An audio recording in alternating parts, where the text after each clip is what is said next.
80 શબ્દ ઝડપ. Ready, start. ફકરો.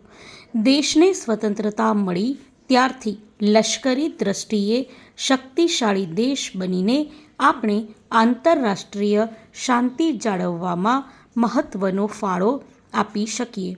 આજે લશ્કરી સંખ્યાબળની દ્રષ્ટિએ દુનિયાના દેશોમાં ભારત ભૂમિદળમાં ચોથું, વિમાનદળમાં પાંચમું અને નૌકાદળમાં 8મું સ્થાન ધરાવે છે.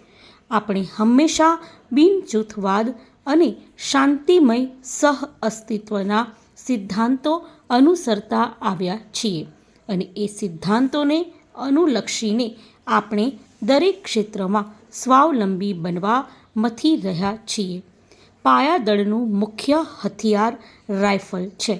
આપણે મેદાની દળમાં હળવી મશીનગન, ટૂંકા નાળચાવાળી તોપ, મેદાની તથા પહાડી વિસ્તારોમાં વાપરી શકાય તેવી ટેન્ક-વેધી તોપ, વિમાન-વેધી તોપ, સૈન્ય માટેની મધ્યમ શ્રેણીની રણગાડીઓ, અન્ય વાહનો તથા સંદેશાવ્યવહારના સાધનોનું પણ ઉત્પાદન કરીએ છીએ.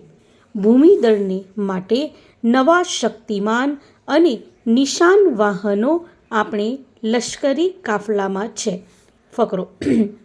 ભારતીય નૌકાદળના આ જહાજોએ પૂર્વ અને પશ્ચિમ પાકિસ્તાનના તમામ બંદરોએ સફળતાપૂર્વક નાકાબંધી કરી હતી.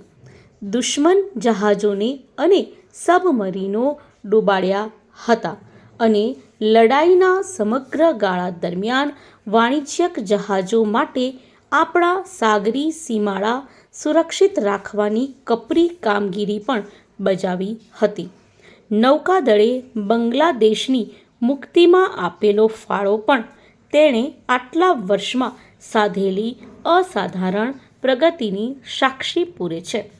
દેશમાં બનાવવામાં આવેલા વિમાનો અને ઉપકરણો ઉપર વધુ ઝડપી અને વ્યાપક આધાર રાખીને સાધન સામગ્રી અને કાર્યપદ્ધતિ નિર્ધારિત કરી દેવામાં આવે છે. કુદરતી આફતના સમયે ભારતીય વિમાનદળ અજોડ સેવા આપે છે. ફકરો.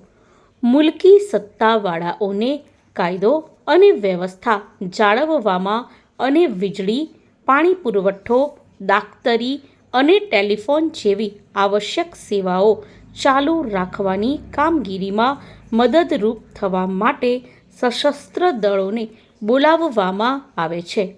આ ઉપરાંત પૂર, દુષ્કાળ, આગ અને ધરતીકંપ જેવી કુદરતી આફતો વખતે પણ તમામ પ્રકારની મદદ કરવા સંકટના સાથી તરીકે આપણી સેના હંમેશા તૈયાર રહે છે. ફકરો. આપણી માતૃભૂમિના ગૌરવ અને સ્વમાનની રક્ષા માટે સેનાને પૂરતી તક મળે તે હેતુથી સરકાર તેને એટલી વ્યાપક બનાવવા સતત પ્રયત્નશીલ રહે છે. અત્યારે સશસ્ત્ર દળોમાં ભરતી કરતી વખતે માનસિક ગુણો અને સૂઝબૂઝ ઉપર વિશેષ ભાર મૂકવામાં આવે છે. લશ્કરી સેવામાં રહેલા કર્મચારીઓ, ભૂતપૂર્વ સૈનિકો અને લડાઈમાં માર્યા ગયેલા સશસ્ત્ર દળોના જવાનોના કુટુંબોની સુખાકારી જાળવવા સંરક્ષણ મંત્રાલય સતત ખેવના રાખતું આવ્યું છે.